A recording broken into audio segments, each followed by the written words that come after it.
foon mana maa kana nyaatu kalaas qabrii baasanii ture uummanni sun. Qabrii nama baasanii nyaatan? Wallahi qabrii baasanii nama nyaatan jechuudha. Namni fakkeenyaaf ija jiraatiin namni yeroo dhukkatee du'u ni maraataa abaduun naa yaama nama akkanaan na nyaata jedhaa namni yeroo du'u jechuudha. Garuu osoo qaamni isaa kun afuur keessa hin jiru hin keessaa beera qaamni isaa kun hin gubu jechuudha. Waan tokko biyya arge waan kana jechuudha. Ati agartee ganda san ni beeyta? Ganda san ni beeyta? Ganda san ni beeyta agartee jirta warra san? Nan beeka. Okay, yoo kana sila yoo fakkeenya silaalan ati lafa dhooyinaan yoo fakkeenya duute qabrii si awwaalan qabriidhaa si baasanii? Qabriidhaa si baasan wallahi akkasii. Hayya maali booduu biyya kanaatu? Shari'aan islaamaa kun akkamitti ilaala? Amma namni kan keenya hogguu kalaati namni kun hogguu nyaatame hogguu halsadamee galee malatti galee nama akkanaan na nyaatee jedhee yaacaa kalaati ni hima jechuudha akka wanna akka shayxaanaatti jechuudha. Namni san jechuun nama akkanaan na nyaate jee hima. Ni hima Dubooree. Duuba gandi yeroo hedduu gandi aaree dhaqee uummata sana irratti mana gubee uummanni sun ganda tokko qabaa ganda sana keessa namni nagaan hin ga'u ni sodaata uummanni mana barnootaa afaanitti waliin hin baratu irraa dhiyeessa. Garuu namoonni kun namoonni aarii kanaan hogguun dhaqee mana ta'uu dhaqu mootummaan uummata ganda sana fayyaa qabee dhaqalaatu uummanni akkamitti nama nyaataa jedha.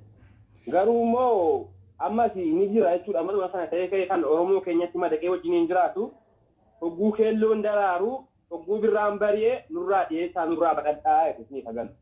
Isaanummaanuu wayita birraan bari'ee nurraa dheessaa nu biran dhufinaa nurraa baqadhaa jaaniiti uummanni nu. Akkas jedhu. Malee isaanis jaalataniitiin jechuudha akkuma yoo si ilaalanii si bira dabran faana malee if hin beekan jechuudha akkas godhu. Jaalataniitiin miti. Hayyee duuba qabrii baasuun tunoo duuba qabrii baasanii nyaatanii nati jettu tunoo. Amma qabriidhaa hagi jaritti baasanu nama sana geeffamee kalaaqasuma qaamni isaa hawwuu geeffamee qabbaramaa. Qabbarame yee. Hawwuu geeffamee qabbarame dhiyoo kana akkatti geessu. Qabbarree yeroo nama yeroo nuti taanu qabriin sun hir'uudha buusee hin jiru jechuudha. Namni kun halkan irratti walii galee. Obsi. Halkan walii galee deemnee. Obsi guutak.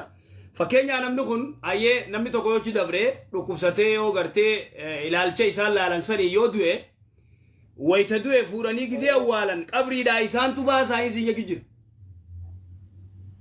Isaan baasisee waan buudhu hin beekamu yeroo hedduu guyyaa lama na mudate kan qabrii banee uummataa wajjin hin ilaale qabrii keessaa ni bada aslan qabrii sana keessatti hin argamu jechuudha namni suni. Qabrii isaan dhaqanii halkan baasuu kamiin beeytan? Obsi. Meena dhaggeeffadhu haa naa obsi mee waan si gaafadhu naa deebisi. Isaan dhaqanii baasuu akkamiin beeytan? Suutatti gartee moggaa teessanii ilaaltanii isaan qabrii bananii fuudhan. Amma dhiyoo kana akkanatti namuma ollaa keenya tokko nyaatanii turanii namni sun illee yeroodhaa fi dawaa argachuu hin dandeenye garuu uummata kana namni yoo nyaatee jaruma dawaa fi ta'a yoo tufanii gorora tufanii fi gororri sana sun obaafame uummanni sun ni fayyaa aslan. Maali? Irra deebime? Hogguu nyaatame hogguu assadanii ija sanaan hogguu assadanii ni maraatanii. Ni maraate ayyee. Sa'aatii 24 keessatti namni nyaate suni yoo dhaqee gorora isaa kana hancufa isaa kana tufee hin obaasne namni sun ni du'a kalaas aslan. Laal amma fayyaade achuma naa dhaabi guutaa akkasuma dhaabbadhu. Amma shari'aa keessa maaltu jira? Shari'aa islaamaa keessa maaltu jira? Hadiisuma reefu san gurbaa kuma kana laalee gurbaan lafa dha'e. Rasuula islaamii eenyu shakkitan? Abaluuti yaama. Kottu boo uduwadhu jeen. Gurbaan ni uduwatee wayita uduwateef fuudhanii bishaan sana obaasanii dhiqan. Bishaan sanii gizee dhiqan gurbaan fayyee jechuudha. Si galee? Amma warri kun duuba gartee warra kan ammoo gorora isaaniiti maal godhan jechuun jirtaati. Moo bishaanuma gartee isaan itti dhiqatan. Hogguu gorora kana tufanii dhiiga kana tufu manni kun jechuudha. Dhiiga tufu afaanuma keessaa jechuudha. Summii qabu wallaahi manni kun garuu namni hedduun hin amanu abduu namatti fakkaata wanni kun namni hedduun amanu waan nama amansiisuu miti waan amansiisee ijaa argachuudhaan. Uummanni kun barbaadamee dhufee shiniin jala kaa'amee irratti tufennaan tufamee yoo inni tufe namticha nyaatame kanatti yoo hantufataa obaasan malee namni kun akkan hin fayyu jechuudha. Ati ijaan agartee isaanii dhiiga tufanii? Wallaahi ijaan argeera. Ijaan agartee dhiigan isaanii tufu. Jarri nyaate kun. Qaallichi cinaa keenya nyaatanii naannoo kana qaallichi abbaa warraa ishee qabee mana lafatti dhahee dhiiga kana tufsiisee obaase. Garuu qaallichi suni waggaadhaan hamata isiinitti nyaate sana hunuma maraatti jechuudha. Garuu immoo hidhuu hin dandeessu. Hamata isiin nyaatte hunuma maraatti qaallichi suni. Hamatatti deebi'e jechuudha. Haya, mee bika qabrii sanitti deebi. Haya, warra kan ammoo gorora isaanii gizee gartee gorora isaanii fuutee geessisteef gorora san gizee dhugan fayyan jechuu jirta. Ni fayya. Ni fayya.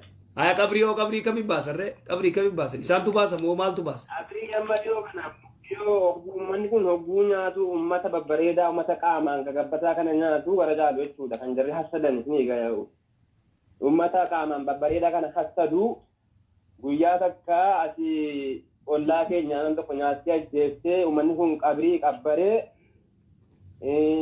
dhokatee cinaa qabrii kana taa'ee eege.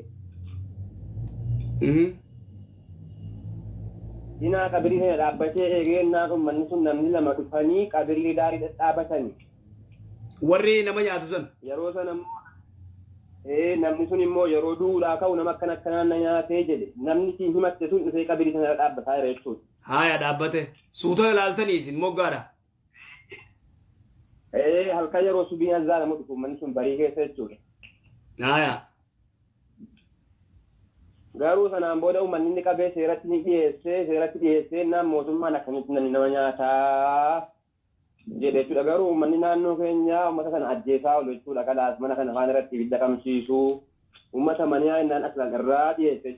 Uummanni kun uummata maal jedhama? Uummanni kun uummata maal jedhama maqaan isaanii? Maniyaa. Maniyaa jedhama. Maniyaa naannoo keenyaatti maniyaa jedhama. Maniyaa. Eessatti argaman? Kan jarri irratti argamanu ganda bildiimoo afaan yoo dhaame garuu uummanni kun zariidhaan wal waamuu isaan mala. Maqaan dheessi bakka yaamin.